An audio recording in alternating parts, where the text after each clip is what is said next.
Hello to all of the audiences. In this occasion, we are from SGD number B1.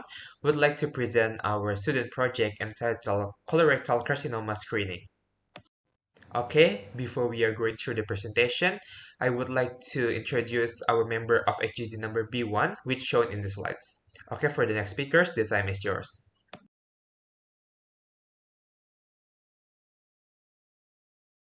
My name is Aaron Arnas with the last digit number of student ID is 002. I will explain about the background of this student project. CRC is a type of cancer that affects the colon or rectum.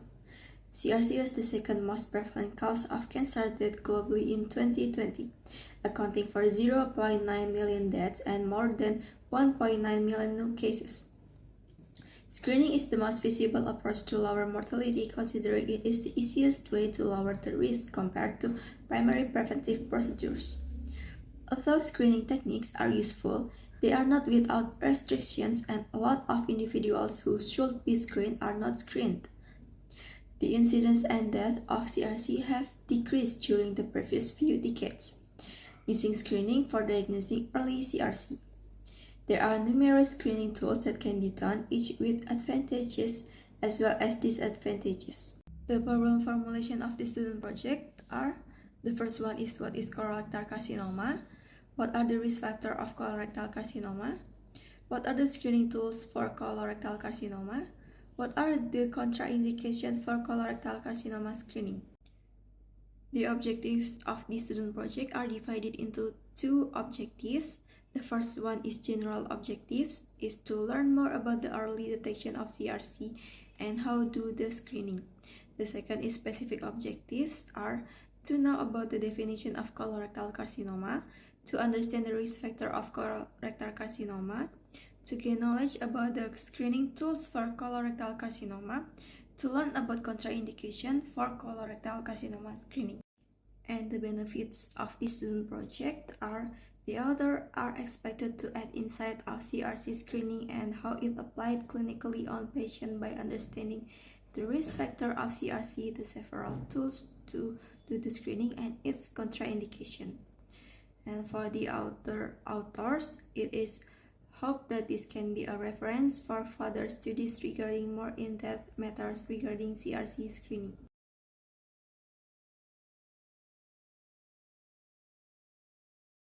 I'm Mario and I'll be explaining to you about the definition of CRC. Colorectal carcinoma, also known as CRC, is a type of cancer that starts in the colon or rectum part of the body.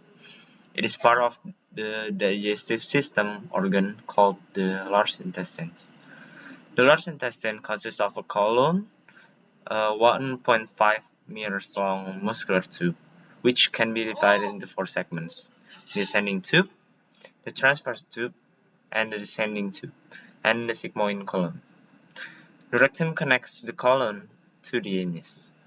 The CRC itself is one of the highest cancer cases worldwide and one of the highest mortality rate.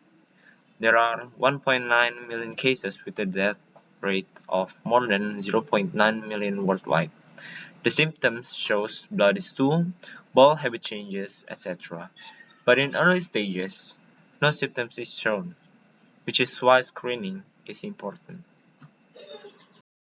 Hello, my name is Naman Giriwala Marta, and my last disease number is 180, and I'm going to explain about the risk factor of colorectal carcinoma screening. Colorectal carcinoma screening is essential for early detection and prevention of colorectal cancer. Screening is necessary because some risk factors can increase your risk of colorectal cancer. Some of the main risk factors are as follows. The first one is age. Age is a major risk factor for colorectal cancer, with incidence rising notably after 50 and increasing with each subsequent decade. Screening starting at 50 is crucial for early detection, as symptoms may not appear until the disease is advanced. The second one is diabetes. Diabetes, particularly type 2, is a significant risk factor for colorectal cancer due to factors like chronic inflammation and insulin-related pathways. It often accompanies other risk factors like obesity and poor diet, amplifying the overall risk. Screening for colorectal cancer is recommended for diabetics starting at age 50 or earlier if other risk factors are present. The third one is family history. Family history is key factor in colorectal cancer assessment, especially if relatives were diagnosed at a young age or multiple family members have the disease. Genetic syndromes like Lynch syndrome and familial adenomatous polyposis further elevate risk. Those with a family history should undergo earlier and more frequent screening.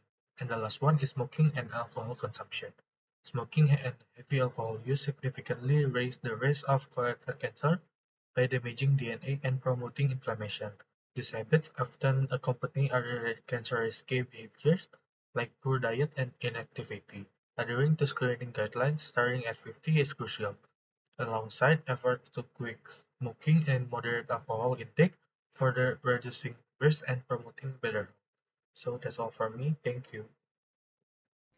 Okay, thank you for the time. My name is Yuda with my last three digits of student numbers is 069. In this test occasion, I would like to explain vehicle immunochemical test or FIT. The principle of FIT detects the blood in feces, but it operates via the distinct method. FITs are designed to specifically target human hemoglobin by utilizing antibody antigens interactions with the globin component. One of the key advantages of it compared to FOBT is its ability to detect significantly lower levels of hemoglobin. Fitts has two methods, such as the quantitative and qualitative methods. The quantitative utilize antibodies specific to the globin moiety.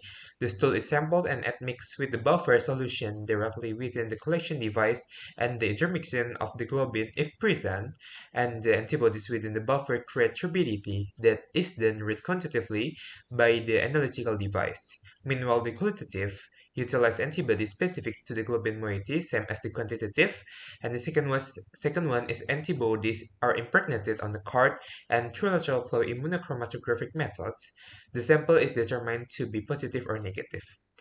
Fecal immunochemical test also has a sensitivity and specificity for the cancer. The advanced adenoma show higher average stool hemoglobin, with cancer having the highest levels. Significant similarity in hemoglobin levels between those with advanced adenoma and those without significant lesions. Sensitivity vary by many vectors at their threshold but are similar at equal specificity levels, and the last one is maximum sensitivity for fit likely exists, especially for advanced adenomas, despite low positivity threshold. Okay, that's all from me. For the next speakers, the time is yours. Hello, my name is Nadia. I'm LSU number 160, and I will explain about guaiac fecal occult test. This test is about a stool-based test with the main purpose of screening and early detection, but only for bleeding colorectal neoplasia, because the feces or stool blood test could only detect bleeding lesions. So the guide-based FOBT or the GFOBT works by using hemoglobin pseudoperoxidase activity to spot occult blood in feces. So how does this thing go? It starts by the patient collecting their stools, about 2 stools. Then the stool will be smeared on 6 stool panels. Hydrogen reagent is applied to the stool on the panel, and it will change color to blue if hemoglobin is present in the feces. So what is the advantage of this test? Well, it is easy, non-invasive, and it could identify bleeding throughout the body system because it uses hemoglobin, and as we all know, hemoglobin actually travels around the body. And what is the disadvantage of this test? Well, it is commonly false negative because of vitamin C activity, and is commonly having a false positive because of the peroxidase activity found in meat, fruit, and of course vegetables. And last but not least, it is actually more accurate and more sensitive and more specific to diagnose a colorectal cancer by FIT test rather than the GFOBT test. That is all from me. Thank you. I'm Gus Agung Krisaniama Putri with the last three digits of my student number R143 will continue.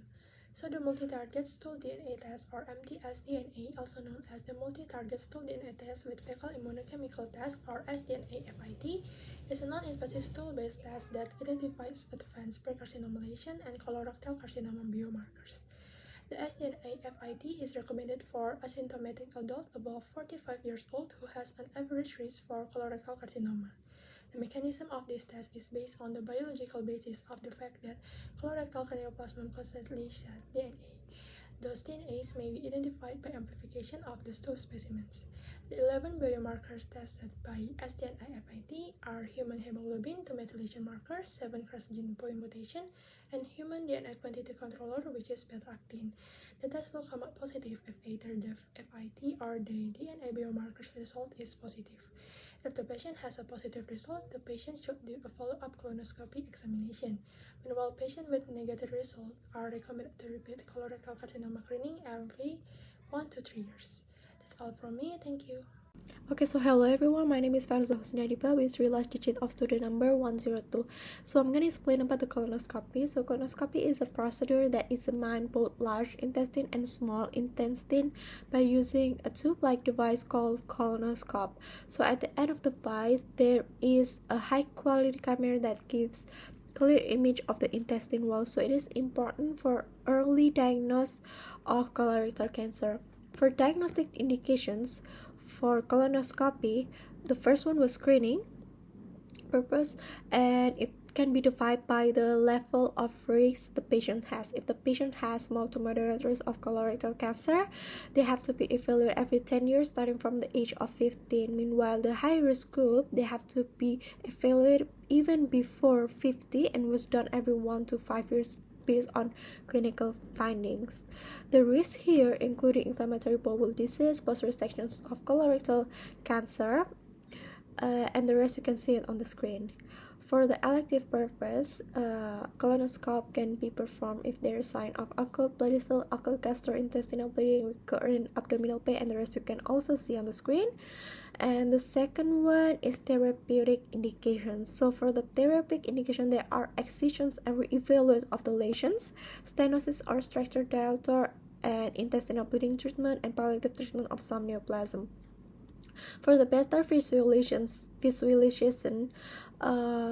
standard procedure was using the air insufflation. So with this procedure, the patient might need sedation because it can cause discomfort or pain for the patients, and the air cannot be fully removed, and some of them can only be removed through fart or flatus. I guess that's all from me. Thank you. Hello, my name is Kamala Sri Bungasudani with the last 3 digit of student number is 241. I will explain about sigmoidoscopy. Sigmoidoscopy involves the visual examination of the distal colon, specifically focusing on the descending colon, sigmoid, rectosigmoid junction, and rectum. Through this screening method, the risk of developing colorectal cancer in the future is reported to be reduced by up to 35% with a corresponding decrease in mortality by 41%. Before the procedure, an enema is administered to encourage the evacuation of the distal colon 30 to 90 minutes prior to the examination. A laxative will also be administered the night before. The sigmoidoscopy will last 10 to 20 minutes. Before the examination, the rectum and colon must be emptied. This examination will generally does not use anesthesia. The patient will lie on their side with both knees bent toward the chest or knee chest position. If a precancerous polyp or adenoma or colorectal cancer's mass is found during the examination, the tissue will be removed for further laboratory testing. In patients from childhood to young adult, colorectal cancer usually appears in area of the colon that can still be detected by sigmoidoscopy. When compared to colonoscopy, sigmoidoscopy offers several advantages. These benefits include reduced risk of complication, minimal or no requirement for anesthesia, shorter training for medical staff, lower costs, and are more likely to have better patient compliance, which associated with better effectiveness. However, colonoscopy has the advantage of being able to examine the entire colon, whereas sigmoidoscopy only examines the distal colon. Its effectiveness in reducing mortality is also hypothesized to be better than sigmoidoscopy. In addition to tumor location, tumor in advanced stage that have already metastasized tend to be better visualized by colonoscopy, indicating a poorer prognosis compared to tumors in early stage with a better prognosis. Colonoscopy is considered the gold standard when combined with a high level of patient compliance. That's all for me. Thank you. My name is Janerska Pramesti with the last three digits of the number 208. So now I'm going to explain about colorectal carcinoma screening with barium enema. So barium enema is a diagnostic imaging method used to view the large intestine, colon, and rectum. It is a sort of colon screening that includes injecting a contrast agent, barium liquid, into the rectum and then introducing air into the colon. Barium enema is regarded as an equivalent method for colorectal cancer screening in both general population and high-risk patients. While not as sensitive as colonoscopy, barium enema giving an alternative to colonoscopy for patients who cannot undergo the procedure because of medical issues. Barium enema double contrast approach provides precise viewing of the colon and rectum, assisting in the diagnosis of abnormalities such as polyps or cancer, beneficial for high-risk patients, providing early detections and monitoring of possible concerns, such as those with a family history of colon cancer or genetic predisposition. That's all from me. Thank you. Hello everyone, my name is Asikirana with TRILAS student number 087, and now I would like to explain about the blood-based colorectal carcinoma screening by methylated septum-9. Methylated septum-9 or MSEP9 is FDA-approved biomarker for colorectal carcinoma or CRC detection, affecting cytokinesis and cell cycle control. Hypermethylation of the septum-9 gene may contribute to CRC development. The PCR fluorescent probe method detects MSEP9 by collecting peripheral blood samples using K2 EDTA tubes and extracting total cell-free DNA from them. The extracted DNA is treated with bisulfate to convert unmethylated cytosines, while RT-PCR is used to amplify methylated target sequence. A positive result is considered positive if the cycle threshold or CT is less than 41 cycles, and negative if it is greater than 41 cycles. The MSAP9 test is a non-invasive initial screening tool for colorectal carcinoma, especially for people who may be reluctant to have a colonoscopy but are at an average risk of CRC. It has a sensitivity of 75% and specificity of 87% in advanced cases, but its efficacy in early detection is not yet established, which raises concerns if it is used as a main screening method. The false positive rate is 4.7% as well, and positive results usually require colonoscopy follow-up for confirmation and further investigation. Okay, I think that's all from me. Thank you. Hello everyone, my name is Rafadi Rafadri with my last three digits of my serial number is 244. Okay, so 2.4 contraindication for colorectal cancer screening. These are the conditions that should be noticed. The first one is patient with active colonic inflammation, and then patient with symptomatic colon containing abdominal wall hernia, and then patient with recent colorectal surgery or recent deep endoscopic biopsy, polypectomy or mucosectomy, and then patient with known or suspected colonic perforation, and then patient with symptomatic or high-grade bowel obstruction, and then risk of colonic perforation in patient undergoing colonoscopies, such as those with toxic megacolon and fulminant colitis. And then the last one is other contraindication limited to colonoscopy, such as inadequate bowel preparation, recent myocardial infarction, arrhythmias, or medically unstable patient. Maybe that's all from me. Thank you. Continued by my partner.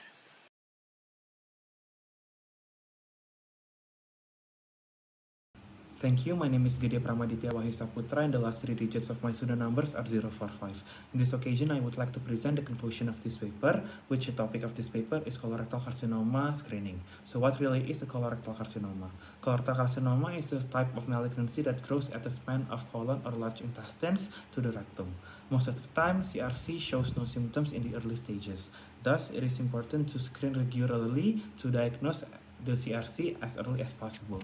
There are some screening tools for colorectal carcinoma. It could be stool-based test, visualization-based test, and blood-based test or methylated as EPT9. In the stool-based test, practitioners usually use fecal immunochemical test or FIT, guaiac fecal occult blood test or GFUBT, and stool DNA test. The most popular one is GFUBT, where its main purpose is early detection only for bleeding colorectal neoplasia. The other popular test is done by detecting DNA is FIT DNA, where it is done to the fact that colorectal neoplasms constantly shed DNA. Those DNAs may be identified by amplification of the stool specimens. We could also use FIT that work by using hemoglobin pseudoperoxidase activity to spot occult blood phases. In visualization-based tests, practitioners usually use colonoscopy, sigmoidoscopy, or barium enema. Colonoscopy is procedure to examine both large intestine and small intestine by using a tube-like device called colonoscope.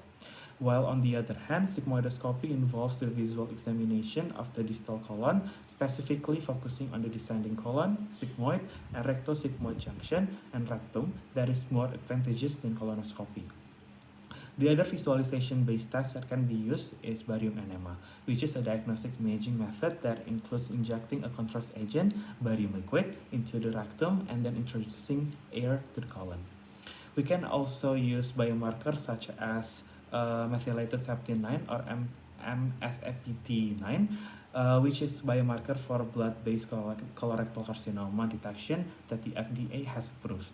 But there are also some contraindications for colorectal carcinoma screening, so the practitioners should watch out some of these contraindications before doing a CRCS or colorectal carcinoma screening. That's all from me. Thank you. Okay, that's all the presentation of the student project of the SGT number B1. I would like to apologize if there are any mistakes in our video. Thank you for watching.